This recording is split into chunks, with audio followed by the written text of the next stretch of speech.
During this video, we are going to cover the manager's board and all of the different options and settings that we have when it comes to actually managing one of these games. So first, we're going to cover an overview of the dashboard and the different sections that we have, and then I'll dive into each section a little bit further. So getting started, along the very top, we have the game number located here, and then we have a direct link to the game here. So we can copy this link and we can send that out to the players that we want to invite, or share it on our social media or wherever it may be. We can also just simply give them the game number, and then the players can enter that when they visit the website. Just below that, we have a breakdown of the pool itself and all the details that we configured previously when we were creating this game. The name, the cost, the payouts, and so forth. If you ever need to edit any of this information, maybe you want to change the password or you want to change the cost per square, whatever that may be, you can simply click on Edit Pool Info located right here, and that's going to bring you into that exact same screen that you were on when you created the game. You can make your changes here, and then you can click on Save Changes. So let's say instead I only want to allow 4 instead of 5 squares per person. Click on Save Changes, and then it brings me right back into that screen, and we can see now it is 4 squares max per player instead of 5. We can also send a message to any of the players that are currently in our game by clicking this button here. To the right of that, we have the invited list. This is where we can actually go out and invite players, and we're going to cover that in another video. Scrolling down just a little bit here, we have the game board on our left-hand side. On the right-hand side, we have the game score. So you will need to come in here after each quarter and enter the score. Now, it's very important that you enter the actual score and not just the last number. So let's say, for example, after the first quarter, it was 7-3. And then after the second quarter, it was 14-10. I cannot come in here and hit 4 and then 0, because when I try to save that, it's going to give us an error and let us know that it simply doesn't make sense. 4 is less than 7 and 0 is less than 3. So you have to actually enter the entire score just like that, not just the last number, and then we can click on Save. You'll also notice that we have an email results button here. We can simply click on that button and send the scoreboard here to all of the players that are in our game. And to see a list of the players in our game, as we scroll down just a little bit further, we have the players section located right here. Now, as players begin to sign up, you will see their names listed here. And we'll come back to that in a moment, and we'll show you exactly what that looks like. Now, to the left of that, we have the actual game board. So we can see how many squares are remaining, how many have been purchased for how much money, and how much money we have collected. We can also email the squares and the numbers to any of the players that are currently in our game.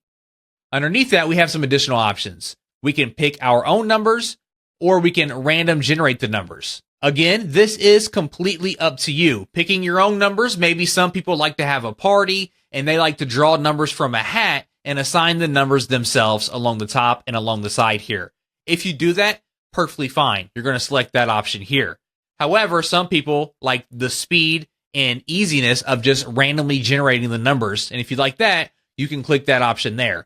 Now make sure when you click that option, as you can see here, it says the board is not full. We have not sold all 100 squares yet. So if I click on OK, that's going to lock our board, and then no one else can sign up, okay? So we are not ready to do that, so we are going to click on Cancel. Make sure that every single square is sold before you generate or pick your own numbers. Now let me quickly show you what it looks like when someone wants to join your game. So I sent out the invite link, I clicked on the invite link, and this is the screen that it brought me to. So it automatically filled in the game number for me. And all I have to do is enter the pool password.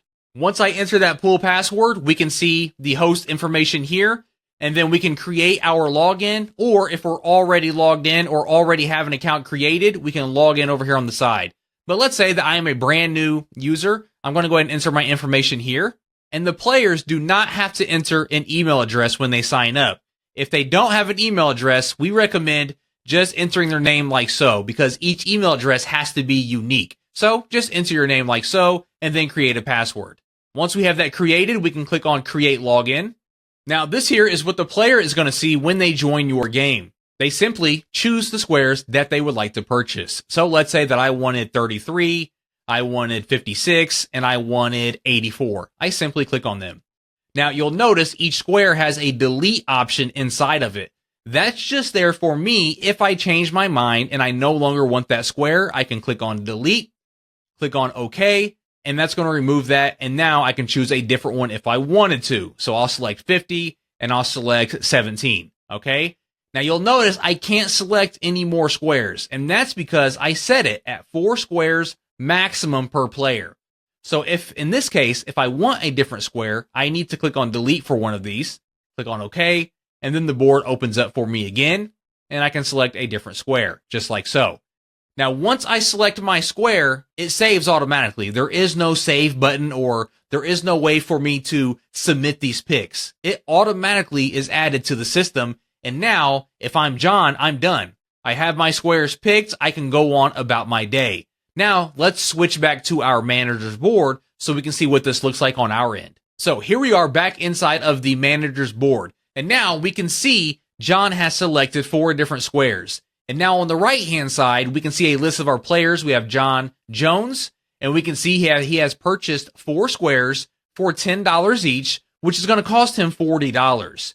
Now, again, Football Squares Online does not collect payments on your behalf. It is your job to collect the payments. So once John has paid you his $40, you can enter the $40 here, click on save, and now we can see John is all paid up. And also along the top here, there have been 4 purchases for $40, and we have collected $40. Now that there is the basic overview of the manager's board for the game that you have created. Make sure you check our other tutorial videos where we cover how to generate numbers and pick your own numbers, how to pick squares for players, how to invite a list of players, and so forth. Thanks again for watching this tutorial, and as always, if you have any questions or need any help at all, you can simply send an email to help@footballsquaresonline.com, or you can call us at 405-858-8632. Thanks again, and I'll see you in the next video.